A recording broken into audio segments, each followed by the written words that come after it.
एक बार की बात है, सुषमा अपने पूरे परिवार के साथ खुशी खुशी मोहन नगर में रहती थी।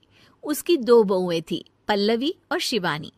एक दिन दोनों बहुएं रसोई में काम कर रही होती है कि तभी उनकी सास सुषमा उन्हें बुलाती है। अरे बहू, जरा इधर तो आना। शिवानी, जरा जाकर देखना सासू माँ क्या कह रही हैं। दीदी आप ही देख लो ना जाकर, आपको भी तो सुनाई दे रहा है। अरे मैं आटा गूंद रही हूँ ना, तुम चली जाओ। हाँ तो मैं भी तो सब्जी काट रही हूँ ना दीदी। अरे बहू जल्दी आओ। ओफो, ये तो जाएगी नहीं। मैं ही जाकर देखती हूँ कि क्या करना है।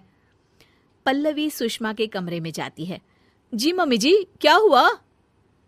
शाम को घर पर कुछ मेहमान आने वाले हैं, तो तुम अच्छा सा खाना बना लेना बहू। ठीक है मम्मी जी, आप बता दीजिए क्या क्या बनाना है और कितने लोग आ रहे हैं। सुनील की मौसी जी और उनका पूरा परिवार आ रहा है। कुल मिलाकर 3 लोग और हमें मिलाकर हुए 9 लोग। तो अभी से ही तैयारी करना शुरू कर दो। और हाँ, घर की सफाई भी कर देना। हाँ, अच्छे से।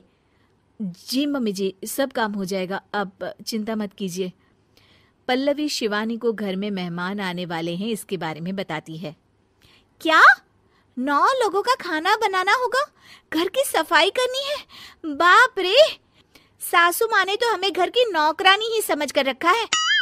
ऐसा नहीं बोलते शिवानी, हम इस घर की बहू हैं और घर के काम करना हमारा फर्ज है। दीदी तो है ही सासू माँ की चमची, जब देखो सासू माँ सासू माँ। मैं तो इतना सारा काम नहीं करने वाली। शिवानी कपड़े लेकर गमला साफ कर रही होती है और चक्कर आने का नाटक करने लगती है। मेरा सर चकरा रहा है। तभी वहां पल्लवी और सासू माँ जाते हैं। अरे बहू, क्या हो गया तुम्हें? मम्मी जी, बहुत तेज सर में दर्द हो रहा है। तुम एक काम करो शिवानी, आराम कर लो। नहीं नहीं दीदी, घर में मेहमान आने वाले हैं, मुझे आपकी मदद करनी चाहिए। अरे कोई बात नहीं शिवानी, तुम आराम कर लो, मैं सब काम कर लूंगी। ठीक है दीदी, अगर आप इतना कह रही हैं तो आराम कर लेती हूँ। शिवानी आराम से अपने कमरे में मैगजीन पढ़ रही होती है। इसे कहते हैं आराम की जिंदगी।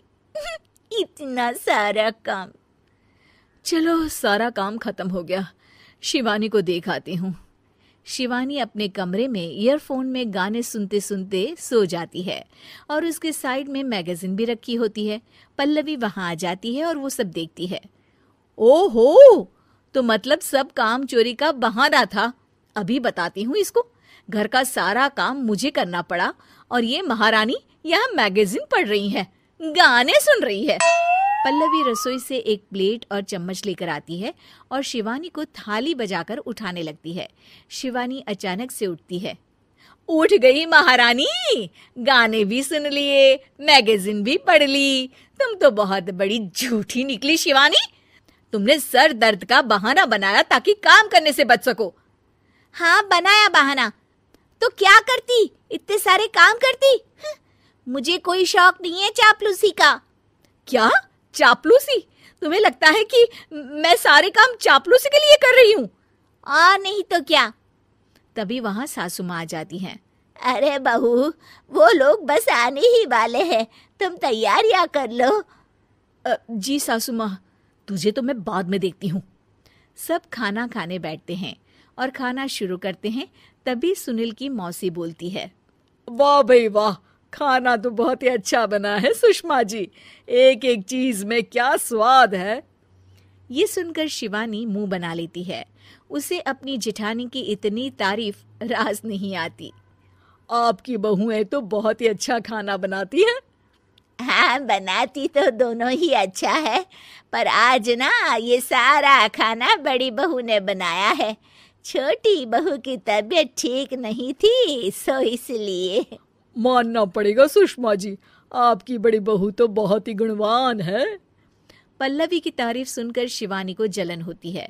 पल्लवी ये सुनकर खुश हो जाती है और शिवानी की तरफ देखकर उसे चिढ़ाती है। कुछ देर बाद मेहमानों के जाने का वक्त हो जाता है। मौसी जी सबके लिए उपहार लाई होती है। वो सबको शगुन के पैसे देती हैं और अंत में पल्लवी के पास आती है। तुम्हारे लिए शगुन का लिफाफा तो है ही, पर बहू तुम्हें एक और उपहार भी मिलेगा इतना अच्छा खाना बनाने के लिए। मौसी अपने सोने के कंगन निकालकर पल्लवी को पहना देती है। ये लो, ये मेरे मनपसंद कंगन है, अब से ये तुम्हारे हुए। धन्यवाद मौसी जी। ये देखकर शिवानी तो पूरी तरह से जल जाती है और गुस्से से रसोई में चली जाती है। तभी वहां पल्लवी आ जाती है और उसे अपने कंगन दिखाने लगती है। देवरानी जी, अब आपका सर दर्द ठीक तो है ना? मुझे लगता है कि अब सर दर्द शुरू हो गया होगा आपका।